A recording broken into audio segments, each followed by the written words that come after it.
औज़ुबिल्लाहिमिनश्शैतानिर्रजीम बिस्मिल्लाहिर्रहमानिर्रहीम अस्सलामु अलैकुम वरहमतुल्लाहि वबरकातुहू। दोस्तों, मैं आपका दोस्त हकीम मोहम्मद शमीम फिर से हाजिर हूँ आप हज़रात की खिदमत में एक नई वीडियो के साथ, एक नई टॉपिक के साथ। दोस्तों, उम्मीद करता हूँ कि आप तमाम हज़रात खैर वाफ़ियत से होंगे और जहाँ कहीं भी होंगे मुझे अपने भाई के बताए हुए नुस्ख़ों से इंशाअल्लाह फ़ायदा भी ज़रूर उठा रहे होंगे। दोस्तों, आप हज़रात की खिदमत में एक बहुत अहम बात और बहुत ही अच्छी नॉलेज की बात पहुँचाने के लिए इंशाअल्लाह आप हज़रात की खिदमत में हाजिर हूँ।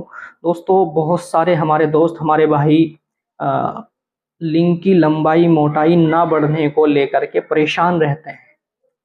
उनकी चाहत होती है कि लिंग की लंबाई मोटाई बढ़े, उनकी चाहत होती है कि भई जो हाथ के इस्तेमाल की वजह से या बचपन की गलतियों की वजह से या लौंडेबाजी करने की वजह से या लेडीज़ के पीछे के रास्ते सेक्स करने की वजह से लिंग की नसें ख़राब हो चुकी है और लिंग सिकुड़ चुका है, लिंग ढीला रहता है, ये अपनी असली जवानी पर आ जाए।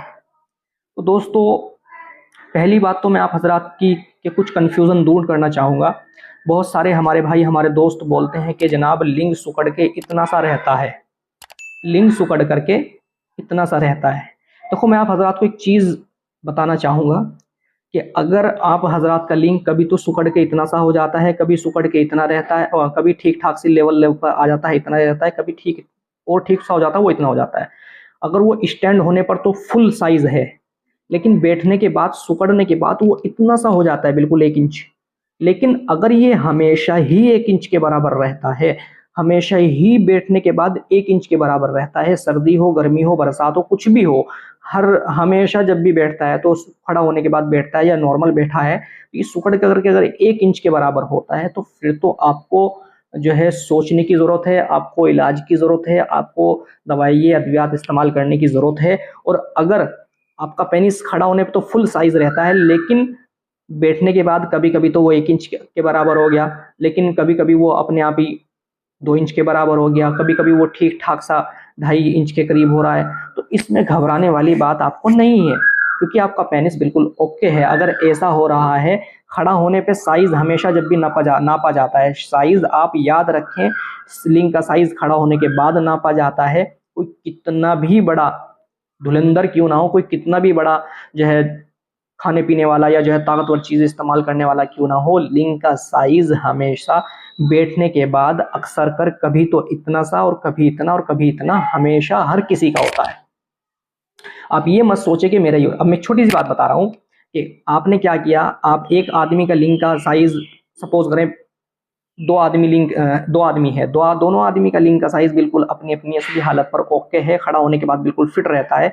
लेकिन बैठने के बाद कभी मैंने बताया कि कभी इतना सा हो जाता है, कभी इतना सा हो जाता है, कभी इतना सा हो जाता है।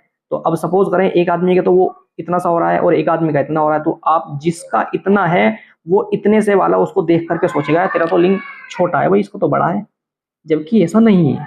मैं आप हज़रात को एक चीज़ बता दूँ कि लिंग का साइज़ अगर खड़ा होने के बाद नपाई में बिल्कुल ओके है, फुल टाइट है, और लिंग की लंबाई नापने का तरीका ये है कि जब लिंग खड़ा हो तो ये जड़ में उँगली लगा दें और पेनिस को, लिंग को ऐसे हथेली के ऊपर रख लें, और अगर ये जो बीच की रेखा है, यहाँ तक लिंग आ रहा है तो आपका साइज़ सही है। अब बढ़ाने के चक्कर में ना पड़े। ये साइज़ आपका बिल्कुल दुरुस्त है, सही है। ठीक है? दूसरी बात मैं आप हज़रात को एक चीज़ और बता दूँ, अगर पेनिस का साइज़ खड़ा होने के बाद इससे नीचे-नीचे है, तो फिर आप फ़िक्र करें लगाने की दवाइयाँ, तेल इस्तेमाल करने की। ठीक है? और अगर आपका साइज़ खड़ा होने के बाद तो यहाँ तक है, लेकिन बैठने के बाद हमेशा इतना सा रहता है, तो फिर आप फ़िक्र करें दवाइयाँ इस्तेमाल करने की। और अगर आपका लिंग का साइज़ खड़ा होने के बाद भी सही है और बैठने के बाद भी कभी इतना सा और कभी इतना होता है, तो आप टेंशन ना लें। बैठने के बाद इतना सही रहता है और खड़ा होने के बाद इससे नीचे है, या इतना भी है लेकिन बैठने के बाद हमेशा इतना रहता है, तो फिर आप दवाई इस्तेमाल करने की कोशिश करें, दवाइयाँ इस्तेमाल करने की आपको ज़रूरत है। तो दोस्तों, मैंने आपकी उम्मीद करता हूँ कि आपकी कन्फ्यूज़न दूर हो गई होगी। एक चीज़ और मैं बता दूँ, फिर वीडियो लंबी हो जाती है। दरअसल मैं तसल्ली से समझाता हूँ, इस वजह से मेरी वीडियो थोड़ी लंबी हो जाती है। तो लेकिन आप हज़रात से दरख्वास्त है कि इसकी बिल्कुल ना किया करें, हमारी पूरी वीडियो को देखा करें और चैनल को सब्सक्राइब भी किया करें, बेल आइकन भी दबाएँ और लाइक और शेयर कमेंट भी किया करें, ताकि एक सपोर्ट मिले आप हज़रात की, आप दोस्तों की एक दुआएँ मिले और एक हौसला बढ़े, और फिर मैं आप हज़रात की खिदमत में जल्दी-जल्दी वीडियो लाया करूँ इंशाअल्लाह।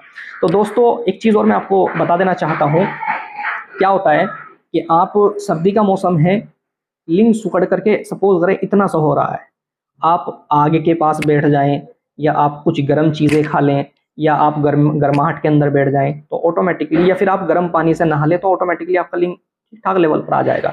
या फिर ये मान लें कि आपका लिंक ठीक ठाक लेवल पर है फिलहाल, लेकिन आप एक लोटा ताज़ा पानी लें, ठंडा पानी, और लिंक के ऊपर बहा दें, तो 2 मिनट बाद आप देखेंगे पोते भी जो है सुकड़ करके खड़े हो जाएंगे और लिंक का साइज भी सुकड़ करके जरा सा हो जाएगा। ठीक है, लेकिन उसी को बाद में आप जो है कुछ गर्म चीज़ें खा लें तो पोते क्या है कि वो ढीले पड़ जाएंगे बिल्कुल, और लिंक जो है ठीक ठाक अवस्था में आ जाएगा। तो ये घबराने वाली बात नहीं है, इसमें आप बिल्कुल भी टेंशन ना लें। हाँ, अगर आपको वाकई में प्रॉब्लम है, देखो बहुत सारे लोग बोलते हैं कि भाई हमारे पोते तो ढीले रहते हैं या टाइट रहते हैं। लिंक की समस्या जिस तरह से अक्सर को लोग मानते हैं, इसी तरह से पोते ढीले होना और टाइट होने को भी एक समस्या मानते हैं। लेकिन मैं उनको भी यही बताना चाहूँगा कि आपका पोते अगर लटक रहे हैं, आप थोड़ी सी ठंडी चीज़ खा लीजिए या ठंडा पानी डाल दीजिए, सुकड़ करके वो अपनी असली हालत पर आ जाएंगे और लिंक आपका सुकड़ करके जरा सा हो जाएगा। तो ये मान लें आप ठीक हैं, प्रॉब्लम नहीं है आपको। लेकिन अगर आपका लिंक सुकड़ा ठीक ठाक अवस्था में है और सुकड़ा हुआ है और लिंक टाइट है, और आप ये मत सोचें कि लिंक के अंदर सुकड़ापन है, अगर आप गर्म चीज़ें खा लें तो वो नॉर्मल लेवल पर आ जाएगा और जो आपके पोते सुकड़े हुए हैं वो ढीले पड़ जाएंगे। तो ये कॉम्बिनेशन यानी कि कुदरत का वो है निज़ाम, एक लेवल बना हुआ है सारी सिस्टम का। तो दोस्तों, मैं अगर आप हजरात को प्रॉब्लम है, आपकी नसें सिकुड़ चुकी है, आपको जोश नहीं बनता, आपने हाथ का इस्तेमाल कर करके अपने लिंक को ख़राब कर लिया है, लेकिन अंदरूनी तौर पे अगर वीकनेस है तो फिर खाली ऑयल पे ही आप निर्भर ना रहें। आपको ऑयल इस्तेमाल करने के साथ साथ खाने की दवाई भी इस्तेमाल बहुत ज़रूर करनी पड़ेगी, क्योंकि अंदर से पावर खाने की दवाई देगी इंशाअल्लाह अल्लाह के हुक्म से, और लगाने की दवाई आपको अल्लाह के फजल करम से बाहर से फ़ायदा करेगी। अगर आप अंदर से भी कमज़ोर है और दवाई लगा रहे हैं तो फ़ायदा हासिल करने की उम्मीद ना करें, फ़ायदा फिर 40% 30% ही रह जाता है। अगर आपको ज़ाहिरी तौर से ही खराबी है और आप फिर खाली तेल ना लगा करके ओनली खाने वाली दवाई खा रहे हैं, क्योंकि बहुत सारे ऐसे भी होते हैं कि भाई घर में बच्चे हैं, ये मैं लगाने की दवाई इस्तेमाल नहीं कर सकता, तो अगर वो खाली खाने की इस्तेमाल कर रहे हैं और पेनिस में भी खराबी है तो फिर वो भी खाने की दवाई पर ही निर्भर ना रहे। अगर प्रॉब्लम बाहर भी है तो लगानी भी पड़ेगी और अंदर पे प्रॉब्लम है तो खानी भी पड़ेगी, एक ही चीज़ से इलाज नहीं होगा। हाँ, अगर खाली हल्की फुल्की पेनिस में नसों में खराबी है तो फिर लगाने की दवाई से काम चल जाएगा, अंदरूनी तौर पे थोड़ी बहुत वीकनेस है तो फिर खाने की दवाई से काम चल जाएगा, नहीं तो अक्सर कर दोनों ही चीज़ें चलती हैं।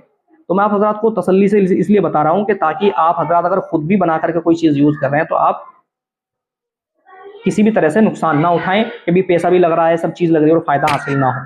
एक बात ये। दूसरी बात मैं आपको फिर एक और बात कहूँगा कि बहुत सारे लोग वीडियो डाल देते हैं कि 9 इंच का लिंक, 10 इंच का लिंक, 1 रात में, 2 रात में, ये और वो, इस तरह की फेक वीडियो थंबनेल को देख करके आप बिल्कुल मत फिसलें। ऐसा कुछ भी नहीं होता, आपके पैसे वेस्ट करने वाले लोग बहुत सारे बैठे हुए हैं, लेकिन हमारा ये उसूल है कि आपको सही चीज़ तक पहुँचाने की कोशिश करें।